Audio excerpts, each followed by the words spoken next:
Thoughts about tonight's game? Yeah, first of all, I want to congratulate UC San Diego on the year that not only the year they had, but the way they carry themselves, the way they play the game. They're fun to compete against, and sometimes when you're scouting, it's tough to watch as much tape as we do. Watching them was actually fun to see those guys playing with the joy, the togetherness, and when you win 30 games in a league like theirs, it shows they've got some real substance, and a lot like our guys. They've been in close games earlier in the year, and they found ways to win. Lately, they've been able to pull away and separate, but a great college basketball game. But once again, just very grateful that these guys are on our team, and they elevate their play when it means the most, and ultimately that's what it came down to again. Thank you, Coach. Questions for the student athletes first? Mike Kelly with the Associated Press. Trey, after what you went through last year in this first round, you're down 2 and you get the chance to put your team up and you hit that three-pointer. What was the feeling like being able to do that and overcome last year? It's not necessarily anything about last year. It's just about what this means to my teammates and I. Like we're desperate to win. We want to continue to play. We don't want our season to be over. And when it's time to make big plays, when the opportunity presents itself, I just want to attack it as best as possible if it's presenting itself to me. And I want my teammates to do the same thing. But we're just trying to win. That's what it comes down to. I mean, last year is last year. We have to worry about now and be in the moment and be where our feet are.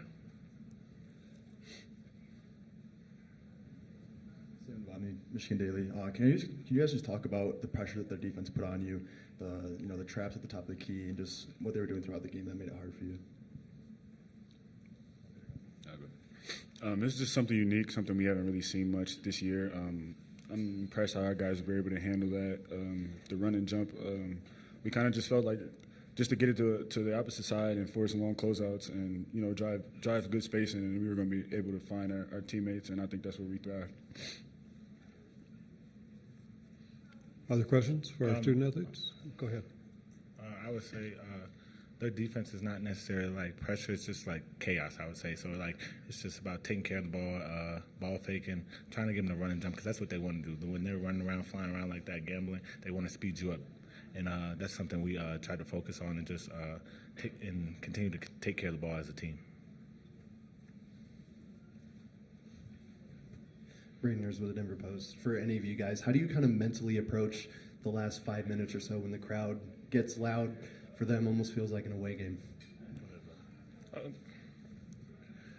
Obviously, we have a lot of guys who had some experience in March Madness before, and that's something we talked before we start playing. That if something gonna go wrong, like everybody cheer for the lower seed, and we expect it. So we knew it's coming, and we just played with that.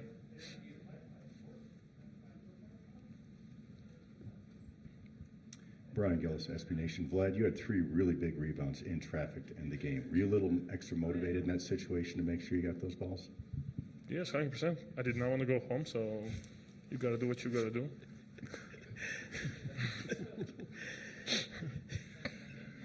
What you expect me? Well said, lad. Go ahead. Carlos Menars, Detroit Free Press. Trey, after such a dominant first half, you guys are in control. Second half, everything seems to be going their way. They're making adjustments. How do you guys keep your composure? And did you feel it was inevitable that they were going to take the lead at some point? You guys have to claw back. I wouldn't necessarily say we thought they were going to take the lead. I mean, we were just trying to, like I said, stay in the moment. I mean, just whatever the game threw at us, just being able to respond the right way. That's our biggest thing. Not worry about the last play or 2 plays before that. Just focusing on the next play. And I feel like that's a good team. I mean, they won 30 games. So, I mean, we knew it was going to be a dogfight no matter what. If they came in, they cut the lead, and they took the lead no matter what, we knew it was going to be a dogfight. But our togetherness, those last 5 minutes when the crowd got crazy, like you said, that's what helps us stay calm. We have a veteran group of guys that can stay even-keeled and stay neutral and just coming together. That's the biggest thing. I mean, this tournament throws so many things at you. These games are going to be all lopsided. They might be tight like they were today. You never know. But we've been in games like that all year through the Big Ten, and we just find a way to win. And that's the biggest thing when it comes to this tournament. 17 to be exact. Games like that. Just to follow up on that, obviously saying about the low season and all that. Did you guys watch the McNeese State game, and were you guys aware of that? 12 taken down to 5? Was that like, something bad omen? I mean, McNeese State played today. So, I mean, nothing against McNeese State, but us Michigan guys, we were focusing on us and the task we had at hand. Because, like I said, that's a team that won 30 games. So we knew we weren't sure how we were gonna have to win it, but we knew we had our hands full. So we didn't want to try to overlook that team. So we were really focused on ourselves. So we didn't get a look at the McNeese State game. I heard about it, but I mean, I couldn't answer that question because I didn't get to watch it. Anything else for our athletes? Okay, we'll dismiss them at this time. Thank you, guys. Go handle that.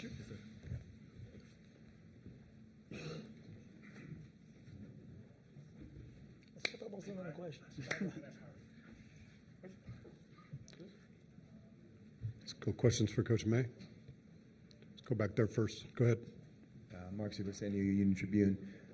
You talked yesterday about when you were at Florida Atlantic, when you played power conference teams in the tournament, when you got it tight late in the game, they started to tighten up, and you got really loose. Is that kind of what happened today? You said you didn't want to fall into that trap, but it kind of seemed like you did. Yeah, we take pride in that. Yeah, absolutely. And we've been in these, and you feel it, and especially it got loud in there tonight. Like, I was impressed with how many people were pulling against us. And we are the lower seed tomorrow, on Saturday, so we'll welcome all the in-between fans as the 5 seed going against Texas A&M. We'll welcome those guys. But, yeah, we knew they were going to make a run. I thought for a short prep time, our guys did a really good job on UCSD, but they just keep coming at you, and they believe as well. And they have older guys, and they put on a performance in the second half. But like the rebounds of Vlad, I thought Reuben Jones had 2 monster rebounds as well, and those aren't rebounds that land in your hands. He got one big tip out, which allowed us to call timeout, and then Leighton, he finished it up at the very, very end with another rebound. So I thought those hustle plays, especially by Vlad and Reuben, and then obviously Danny didn't have one of his better games offensively, but he was a monster on the glass with 5 offensive rebounds, and then Trey Donaldson big shots, and Roddy Gale getting downhill. That was we needed all of those paint points. Right here.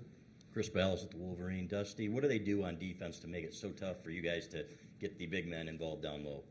Well, they were double teaming Vlad before he had the ball, and we actually threw it to him, and he was essentially triple teamed, and Vlad just patted it back out, and it created a closeout. He generates a lot of attention. I don't think we did a great job of taking what the game was giving us. We wanted to cause that overreaction and swing it and then drive the long closeout, but the ball was sticking up top. Part of the reason is they get in the passing lanes, and they do something completely different than we've seen.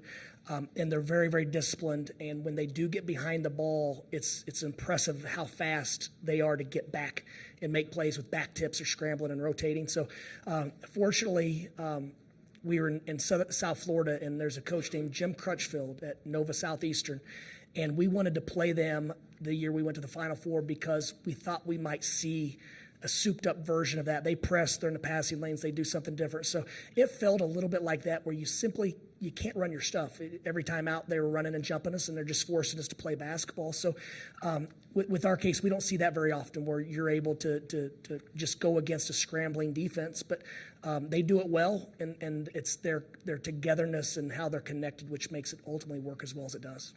Over here.